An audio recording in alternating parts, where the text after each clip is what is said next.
Jai Hind students, in this video I am going to make you understand table 5.3, that is a comparison is given between the behavior of chromosome and genes.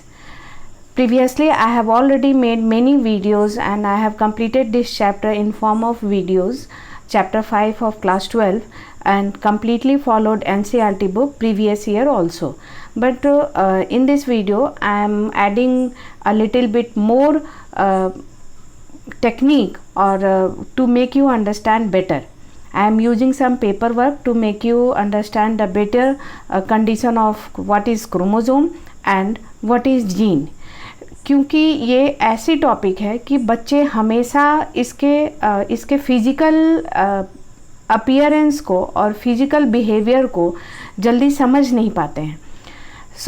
मैंने एक बार बना चुका है मैं एक बार ये video बना चुकी हूँ, लेकिन फिर से ट्राई कर रही हूँ इस टेबल को समझाने के लिए. I am using paper as chromosome to denote chromosome. But आपको ये कंसेप्ट बाद में ध्यान में रखना होगा कि क्रोमोजोम ऐसा कुछ फिजिकल सामान नहीं है जो हमारे सेल के अंदर है और वो कुछ ऐसा रखा हुआ, जैसे ऐसे क्रोमोजोम है ऐसे रखा हुआ कुछ सेल में दिखेगा नहीं. वी ऑलरेडी, हमारा माइंड और हम लोग इतना पढ़ चुके हैं, we already know that we are lastly and completely made up of chemicals, organic chemicals, biochemistry, biological chemicals like lipid, carbohydrate, nucleic acid, protein, water. These all chemicals combine to form cell, and cell combine to form tissue, then organ system, and then a living organisms appears. But to make you understand, we draw and we give you a shape of that substance. Like आप जब नमक देखते हैं तो नमक के भी crystals का एक शेप होता है. उसी तरह क्रोमोजोम्स भी हमारे बॉडी में जो प्रेजेंट है वो एक केमिकल सब्सटेंस का बना हुआ है और उसका एक कंप्लीट अपीयरेंस जब आप उसको फ्लो साइटोमेट्री या एक्सरे डिफ्रैक्शन से देखेंगे तो एक उसका शेप नज़र आता है. Okay, and that is helical shape, that is DNA is helical shape. ये आप पहले भी क्लास 11th में पढ़ चुके हैं. तो आपको ये बात ध्यान रखनी होगी कि जो भी चीज़ें हैं, जीन है, क्रोमोजोम है, all are chemicals in nature and all are chemically present in our body. So just आपको समझाने के लिए, पढ़ाने के लिए एक डेफिनेट शेप देना पड़ता है, एक फिजिकल अपीयरेंस में आपको समझाना पड़ेगा, जिसके कारण मैं यहाँ क्रोमोजोम को एक पेपर के रूप में समझा रही हूँ. इन टेबल 5.3 इसके पहले हम लोग पढ़ चुके हैं कि क्रोमोजोम्स की डिस्कवरी हुई. सटन एंड बोवरी ने जब क्रोमोजोम्स का बहुत इम्पॉर्टेंट रोल और मूवमेंट देखा पूरे सेल डिवीज़न के अंदर, सेल डिवीज़न साइटोमेट्री की पूरी डिस्कवरी हो गई.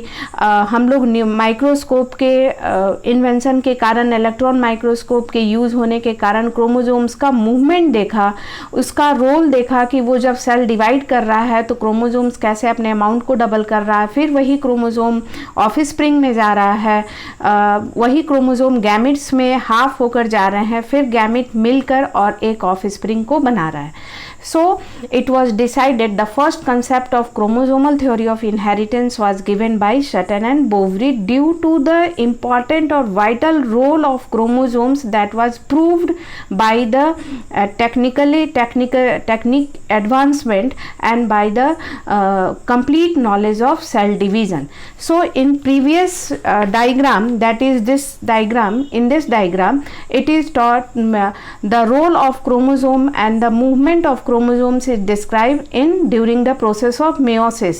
ये इस क्रोमोजोमल थ्योरी को प्रूव करने के लिए ये आपका डायग्राम दिया हुआ है कि हम लोग जो जीन की बात कर रहे हैं वो जीन ये डिस्कवर्ड हो गया that genes are the parts of chromosome. The parts of the chromosome that can control a trait are called genes. Genes जो हैं वो इसी क्रोमोजोम के पार्ट हैं जो कि एक ट्रेट को कंट्रोल करता है. सो हम जो इससे पहले इंडिविजुअल जीन की बात कर रहे थे, एक ट्रेट जो जीन से कंट्रोल होता है उसका अलीलिक पेयर होता है, अब हम कह सकते हैं कि वो जीन चूंकि पार्ट है क्रोमोसोम का, सो हम क्यों ना कहें कि क्रोमोसोम ही इनहेरिट होता है, क्रोमोसोम ही पास होता है। तो जीन को क्रोमोसोम से रिप्लेस करने के लिए कितना सही है, तो दोनों को कंपेयर किया गया इस टेबल में। So much similarities was found between the gene and chromosome that easily the concept of gene inheritance can be replaced by chromosomal theory of inheritance. Means हम लोग जो कहते हैं कि जीन इनहेरिट होता है, तो हम लोग वही ये भी कह सकते हैं कि क्रोमोसोम इनहेरिट होता है। इस टेबल में एनसीईआरटी बुक में ये नहीं बताया है कि कौन सा कॉलम ए है और कौन सा कॉलम जो है वो क्रोमोसोम है और कौन सा कॉलम जीन है। आप इतने कंफ्यूज हो जाएंगे दोनों के कंसेप्ट में कि हम पहचान ही नहीं पाएंगे कि कौन सा कॉलम क्रोमोसोम की बात कर रहा है और कौन सा कॉलम जीन की बात कर रहा है। ये हम बाद में पढ़ेंगे, लेकिन इस टेबल को समझाते हुए और यहाँ पे भी जो कुछ मैटर दिया है उसको समझाने के लिए मैंने एक पेपर का यूज करके आपको मैं समझाने की कोशिश कर रही हूँ। सो what is written, what it was proved by the study of chromosomes in this diagram, that we have taken 4 different chromosomes. Okay, 4 different chromosomes we have taken. हम लोग इस कंसेप्ट को समझने के लिए हमें कुछ बेसिक्स कंसेप्ट को ऑलरेडी समझना है और हम लोग समझ चुके हैं। That we are talking about diploid organisms. हम लोग जो है वो diploid organism की बात कर रहे हैं। दूसरा, हम लोग ऐसे ऑर्गेनिज्म की बात कर रहे हैं जो सेक्सुअली रिप्रोड्यूस करते हैं, मीन्स ऐसे इंडिविजुअल की बात कर रहे हैं जो सेक्सुअली बने हैं, they are the product of sexual reproduction. तीसरा, अगर हम सेक्सुअल रिप्रोडक्शन के प्रोडक्ट हैं तो we are the product of meeting of gametes, हम लोग गैमेट्स के मिलने से बने हैं। चौथा, meeting of different gametes, that is 1 male 1 female and plus 1 male, means whatever the chromosomes present in our body will be in double set, will be in 2 set, 1 set coming from 1 complete set coming from the gamete, male gamete, that is our father, and 1 complete set coming from our mother, and then we become diploid for that chromosome. And when we form our gametes, then again this diploid set of chromosome gets separated. So here 4 chromosomes are taken as example. So I am also taking this chromosome as giving the figure of that book. So this is, we are taking 4 chromosomes. Okay, 1 chromosome this, the second chromosome is this, and the third chromosome is this, and the 4th chromosome is this. We are talking about 4 chromosomes, and in this diagram we are also talking about the process of meiosis.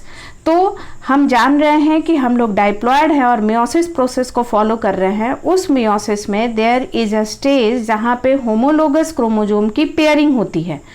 तो जो 4 chromosome इस book में लिया है वो उसमें से एक क्रोमोसोम मानिए दिस इज क्रोमोसोम नंबर 1, ये क्रोमोसोम नंबर 1 है, और दिस इज क्रोमोसोम नंबर 2। तो जब मियोसिस का प्रोसेस होगा, ये क्रोमोसोम नंबर 1 मानिए गैमेट आपके फादर से आया है, तो same chromosome number will also come from your mother. ये एक फादर के गैमेट से आया और मदर के गैमेट से आया। हमारे फादर एंड मदर के गैमेट से 23 सेट आए होंगे, 23 ऐसे क्रोमोसोम्स, डिफरेंट क्रोमोसोम्स आए होंगे। लेकिन एग्जाम्पल बुक में मानिए कि एक ऐसे इंडिविजुअल की हम ले रहे हैं जहाँ पे कंप्लीट सेट ऑफ क्रोमोसोम 4 हैं और वो ऑर्गेनिज्म डाइप्लॉयड है। सेट ऑफ क्रोमोसोम 4 है और वो ऑर्गेनिज्म डाइप्लॉयड है, मीन्स सेट ऑफ क्रोमोसोम 4 है और वो ऑर्गेनिज्म डाइप्लॉयड है, मीन्स चारों क्रोमोसोम जो है वो सेट 2 के पेयर में प्रेजेंट रहेंगे क्योंकि वो ऑर्गेनिज्म डाइप्लॉयड है। So 1 set of complete 4 will be present in pairing. So अगर 4 क्रोमोजोम प्रेजेंट है और एक क्रोमोजोम को हम कह रहे हैं 1 है, chromosome number 1, this chromosome number 2, so during meiosis ये फिक्स्ड है कि ये क्रोमोजोम नंबर 1 और ये भी क्रोमोजोम नंबर 1 होगा, जो कि सिमिलर नेचर का क्रोमोजोम होगा, डिफरेंट गैमेट से आया है. ओके फिर अगर ये क्रोमोजोम नंबर 2 है, then this will be also chromosome number 2 because the whole organism is diploid and there will be 2 pairing of pairs of chromosome will be present. Complete there are 4 chromosomes, but that among the 4 chromosomes they will be present in 2 sets, and the similar chromosomes which have similar genes controlling the traits are called as homologous chromosome coming from the different parent. ये एक number 1 chromosome है, मानिए इसका counting में number हम 1 दे रहे हैं, तो सेम क्रोमोजोम ये मियोसिस के दौरान ढूंढ लेगा कि कहाँ से मेरा ये सिमिलर, जो कि अगर ये फादर का क्रोमोजोम है तो मियोसिस जब ये प्रोसेस में जाएगा तो ये फादर का क्रोमोजोम मदर के क्रोमोजोम को ढूंढेगा कि तुम कहाँ हो, तुरंत आओ, और हम लोग एक साथ अलाइन होते हैं. तो इस ऑर्गेनिज्म में 4 क्रोमोजोम्स हैं. जब मियोसिस का प्रोसेस होगा तो उस 4 में से 2 सिमिलर होंगे और 2 दूसरे सिमिलर होंगे, and that similar chromosomes are called homologous pair. Now what is genes? Genes are the parts of the chromosome जो कि एक्सप्रेस होते हैं, जो कि ट्रेट को कंट्रोल होते हैं. तो यहाँ से यहाँ तक क्रोमोजोम है, लेकिन मैंने ये गोल गोल राउंड किया है और यहाँ पे कुछ चिपका भी दिया है. ऐसा जीन ऐसा नहीं है कि मतलब आप जब क्रोमोजोम को माइक्रोस्कोप के या इलेक्ट्रॉन माइक्रोस्कोप में देखेंगे तो ऐसा कुछ जीन बैठा हुआ नजर आएगा. नहीं, genes are the chemical part of the chromosome. ये केमिस्ट्री है, ये डीएनए है, डीएनए का न्यूक्लिक एसिड जो डाइऑक्सी राइबोन्यूक्लिक एसिड है वही पार्ट है. अंतर इसको हम जीन इसलिए कह रहे हैं क्योंकि ये एक ट्रेट को कंट्रोल कर रहा है by the formation of enzymes. So this portion of the chromosome will be called as gene. अब ये भी एक जीन है जो कि एक ट्रेट को कंट्रोल कर रहा है, लेकिन इस 2 जीन के बीच में ये जो स्पेस है, अगर ये किसी ट्रेट को कंट्रोल नहीं कर रहा है तो इसको हम जीन नहीं कहेंगे. इसलिए जीन को रिप्रेजेंट करने के लिए मैंने एक गोला बना दिया है. इट मीन्स कि अगर क्रोमोजोम की लंबाई यहाँ से यहाँ तक है तो कोई ज़रूरी नहीं है कि पूरे पार्ट्स जीन के होंगे. जीन उसी पार्ट को कहते हैं जो कि किसी ट्रेट को कंट्रोल करेगा. अब हम शुरू से पढ़ते आ रहे हैं मेंडलिज्म से that trait is controlled by genes and genes have contrasting features. Okay, one trait had contrasting features controlling 2 contrasting trait. जैसे हाइट एक ट्रेट कैरेक्टर हो गया, तो हाइट आपका टॉल हो सकता है और ड्वार्फ हो सकता है. तो 2 कैरेक्टर्स को कंट्रोल करने के लिए, 2 कॉन्ट्रास्टिंग ट्रेट को कंट्रोल करने के लिए 2 जीन्स भी होंगे, डिफरेंट जीन्स, और वही दोनों डिफरेंट जीन्स को हम लोग एलील्स कहते हैं. और एलील्स कहाँ प्रेजेंट रहेंगे? That homologous pair means one that is coming from, जब हम लोग बने थे तो हमारे फादर का स्पर्म एंड हमारी मदर का ओवम मिला होगा. स्पर्म से ये क्रोमोजोम आया और ओवम से सिमिलर ये क्रोमोजोम आया. Okay, similar chromosomes means all the genes that are present on this chromosome will be similar to these, means according to trait, means अगर यहाँ पे जीन है हाइट को कंट्रोल करने वाला तो इस क्रोमोजोम पर भी जीन रहेगा हाइट को कंट्रोल करने वाला. it is not necessary that similar alleles रहेंगे. ट्रेट सेम कैरी होगा, सिमिलर ट्रेट को कंट्रोल करने वाला जीन रहेगा, लेकिन जो एलील्स रहेंगे वो डिफरेंट हो सकता है. और इस इंडिविजुअल में कौन सा ट्रेट आएगा? जो इस दोनों एलील्स में जो डोमिनेंट होगा अकॉर्डिंग टू मेंडलिज्म.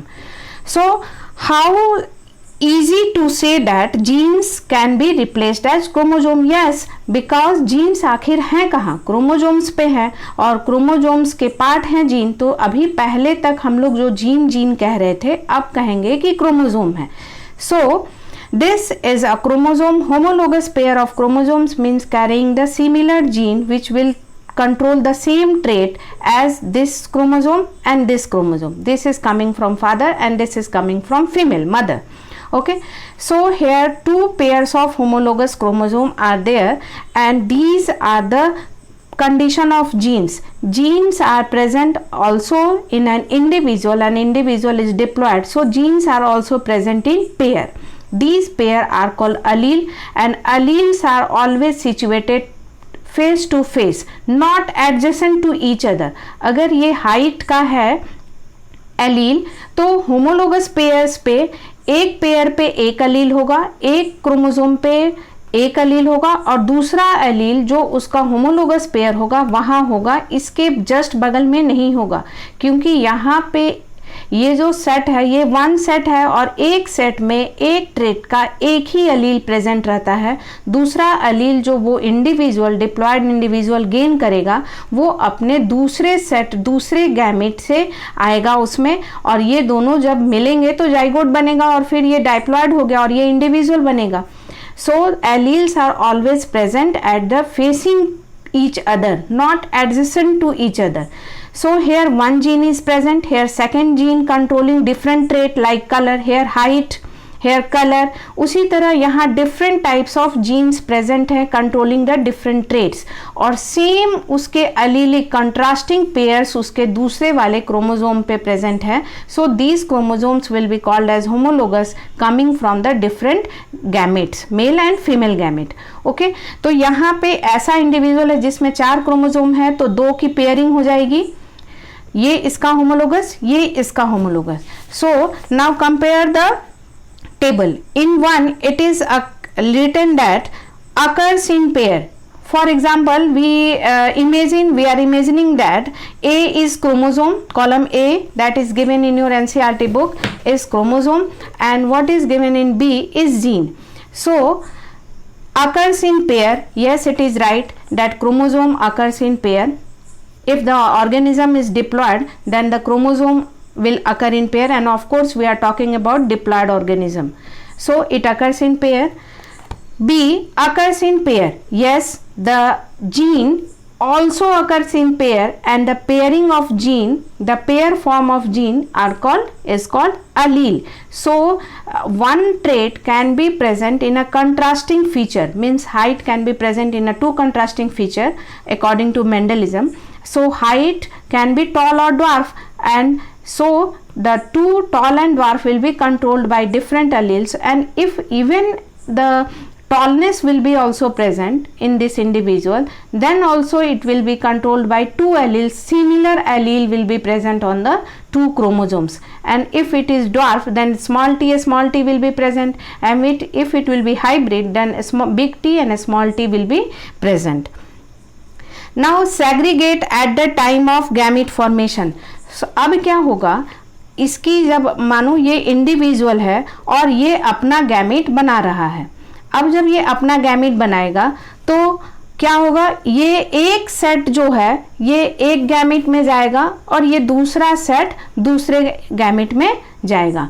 मीन्स एक गैमेट में पूरे क्रोमोसोम्स का एक सेट ही जाता है, और ये प्रोसेस हम जान चुके हैं by the process of meiosis. ये घटना कैसे होती है, by the process of meiosis.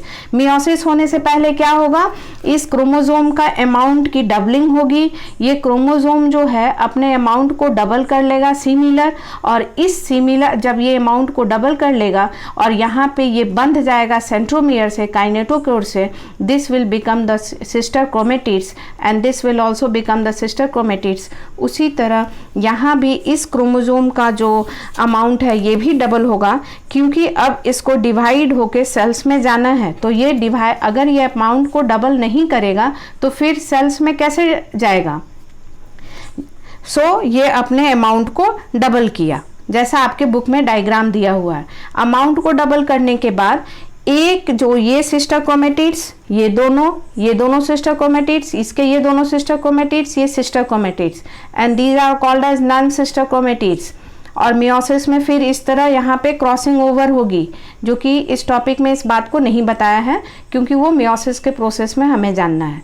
और देन फाइनली ये जो अमाउंट डबल हुआ मियोसिस फर्स्ट के दौरान, ये कंप्लीट सेट आपका अलग हो जाएगा और 2 आपके मियोसिस 1 के दौरान आपके ये दो कंप्लीट सेट अलग हो गए, और फिर जब मियोसिस 2 होगा तो जो ये अमाउंट की डबलिंग हुई है यहाँ से फिर दो प्रोडक्ट इसमें आएगा, ये क्रोमोसोम भी बढ़ जाएंगे, यहाँ से ये क्रोमोसोम बढ़ जाएगा और यहाँ से इसका और यहाँ से इसका. So there will be formation of 4 gametes having single set of chromosome. हमने कहा था that individual organism is diploid and having 4 chromosomes, total number of chromosomes. तो उसके गैमेट में कितने क्रोमोसोम होंगे? 2. और कितना गैमेट होगा? एक सेल के मियोसिस से, एक गैमेट मदर सेल के मियोसिस से कितने सेल्स, जर्म सेल्स बनेंगे, गैमेट बनेंगे? 4. तो देखिए कैसे 4 गैमेट्स बन गए. पहले क्रोमोसोम अपने अमाउंट को डबल किया, डबल करने के बाद इसका होमोलोगस पेयर भी डबल करेगा और फिर एक सेट लास्टली आपके गैमेट्स में 4 के हाफ सेट और हर होमोलोगस पेयर का एक सेट गैमेट में जाएगा. So this is complete 1 gamete having 2 chromosomes, because ये इंडिविजुअल में टोटल 4 ही क्रोमोसोम्स था, हमारे में 46 है, तो हम जो गैमेट बनाएंगे उसमें ऐसे 23 क्रोमोसोम्स जाएगा. ये इजी करने के लिए मात्र 4 सेट ऑफ क्रोमोसोम से पढ़ाया गया है. तो 1 गैमेट, दूसरा, तीसरा, चौथा. तो ये आपका डायग्राम हो गया जो आपके बुक में दिया हुआ है प्रीवियस में, और जब ये जो टेबल दिया हुआ है इस टेबल में आपको कंपैरिजन करने में भी इस डायग्राम से इजी होगा. सो नेक्स्ट कंपैरिजन क्या है, हम यहाँ पे समझ गए कि जीन्स भी पेयर में है और क्रोमोसोम्स भी पेयर में है. थर्ड लाइन है, सेकेंड पैरा भी हम समझे. थर्ड पैरा है, थर्ड पॉइंट है, independent pair segregate independently of each other. या यही पॉइंट है जो आपको बताएगा कि कौन सा कॉलम किस क्रोमोसोम के बारे, किस चीज़ के बारे में बात कर रहा है. मीन्स कौन सा कॉलम क्रोमोसोम है और कौन सा कॉलम जीन है, क्योंकि यहाँ तक दोनों पॉइंट सिमिलर हैं. Here we can differentiate that A is chromosome or gene or B is chromosome or gene. So here independent pairs segregate independently of each other. Here plural concept is being used, and when we talk about the set of chromosomes, chromosome की जब हम बात करते हैं और gamete की बात करते हैं तो हम कहते हैं कि कंप्लीट 1 सेट ऑफ क्रोमोजोम्स जाता है आपके गैमेट में. तो जब हम गैमेट बनने की बात करते हैं तो उस इंडिविजुअल में जितने क्रोमोजोम्स हैं उसके हाफ क्रोमोजोम्स की बात करते हैं. So we always talk about the set of complete set of chromosomes and in plural sense. तो जो अगर मुझे लगता है कि थर्ड पॉइंट के कारण जो कॉलम 1 है वो क्रोमोसोम है, क्योंकि इंडिविजुअल पेयर्स होता क्या है, जैसे ये हमारा पेयर है होमोलोगस पेयर, ये तो डबल हुआ था तो इसको एक सेट को मैं हटा दे रही हूँ. ये होमोलोगस पेयर है और ये भी होमोलोगस पेयर है. अब ये जो होमोलोगस पेयर है ये इस होमोलोगस पेयर से बिल्कुल इंडिपेंडेंट है. ओके, इस होमोलोगस पेयर को इस होमोलोगस पेयर से कोई मतलब नहीं है कि बगल में क्या है. अब क्या होगा, एक बार आपका पेयरिंग जो है मियोसिस के दौरान मेटाफेजिक प्लेट पे ऐसे अरेंजमेंट भी हो सकता है या ऐसा अरेंजमेंट भी हो सकता है. This similar concept is given in the next diagram, that is possibility 1 and possibility 2. जो पॉसिबिलिटी 1 एंड पॉसिबिलिटी 2 करके समझाया गया है वो इसी कंसेप्ट को समझाया गया है एंड क्रोमोसोम के बारे में बोला गया है. मीन्स आपके टेबल पॉइंट 3 को चुपके से एनसीईआरटी ने आगे डील किया है.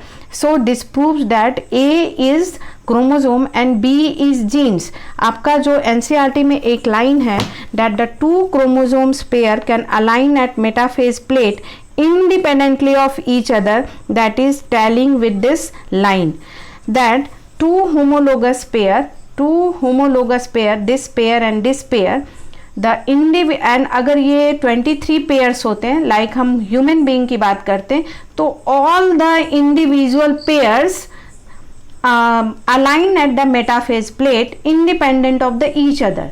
लाइक अगर एक बार मियोसिस हुआ और ऐसा भी अलाइनमेंट हो सकता है, और उसी इंडिविजुअल में अगर दोबारा मियोसिस होगा तो अलाइनमेंट ऐसा भी हो सकता है।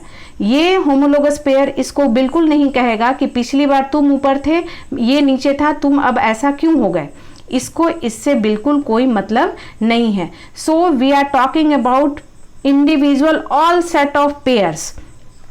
वही कंसेप्ट इसी चीज को जीन में क्या है, one pair segregates independently of the another pair. यहाँ पे आप देखिए वन पेयर यूज हो रहा है, सिंगुलर टर्म यूज हो रहा है। हम पहले से ही पढ़ते आ रहे हैं, जब भी जीन की बात करते हैं तो इस क्रोमोजोम पे प्रेजेंट सारे जीन्स की बात नहीं करते हैं। One gene, one pair of gene is independent of this pair of gene. Okay, तो क्रोमोजोम की बात करते हैं तो हम पूरे complete set of chromosomes, individual pair, पूरे पेयर्स की बात करते हैं। और जीन की जब बात करते हैं तो मतलब सिंगल जीन की बात करते हैं। All the genes that is present on this homologous pair, now we are talking about this gene. So when these genes will separate in the gamete, will not be affected by the separation of this gene. Okay, so one pair is during separation is independent of the another pair.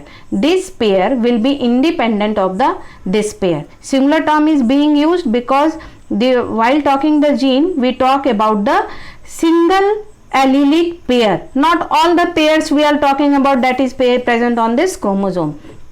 So using mild concept and this diagram, we can say that A is chromosome and B is your the book is talking about gene, that is your B. So this is the arrangement of homologous pair. The alleles present on the homologous pair, similar trait controlling. All the genes present on the chromosomes means these genes are not like this. अगर बैठे हुए कुछ ऐसे आपको physically नहीं दिखेंगे. These are the parts of chromosomes that control a trait. और जो पार्ट क्रोमोसोम का ट्रेट कंट्रोल नहीं करेगा वो आपका जीन नहीं है. जैसे ये जीन नहीं है, यहाँ जीन नहीं है, ये जीन नहीं है. अगले कंसेप्ट में लिंकेज में मैं फिर से इसी क्राफ्ट को लेकर आऊँगी और समझाऊंगी कि अगर ये जीन जो है आपस में बहुत क्लोजली हैं और ये दोनों पार्टली हैं, फार सिचुएटेड हैं, तो दोनों के बीच में क्या संभावनाएं हो सकती हैं during the crossing over and during meiosis. Okay, thank you.